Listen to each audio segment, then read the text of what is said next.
His best recollection is that this body was interred the day of or the day after Mr. Hoffa disappeared. The timelines don't really add up with that way.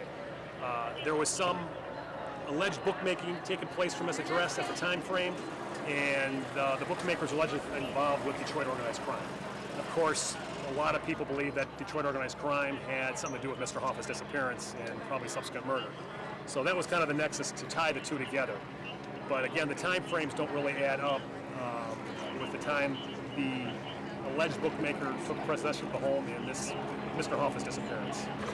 We had engineers from the State Department of Environmental Quality who did the core sampling for us. They drilled 2 separate samples, drilled down.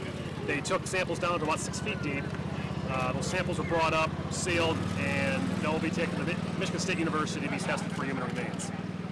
There was no visible remains that you could see through the tube, but there's obviously groundwater present, so the samples are kind of muddy, and it's kind of hard to distinguish any particulars of any kind in there.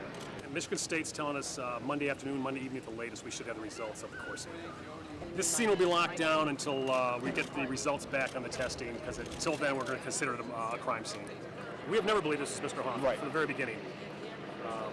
But again, stranger things have happened, so part of me wishes it is Mr. Hoffa, just to bring closure to his family, closure to the hundreds of thousands of Teamsters that idolized him, and closure to the whole Detroit area, because this is the kind of festering wound that just doesn't want to go away. And every few years, we get something like this, and you all come out, and there we are in national news again, kind of being, I don't know, put in the ill light. So it'd be nice to find closure for everybody.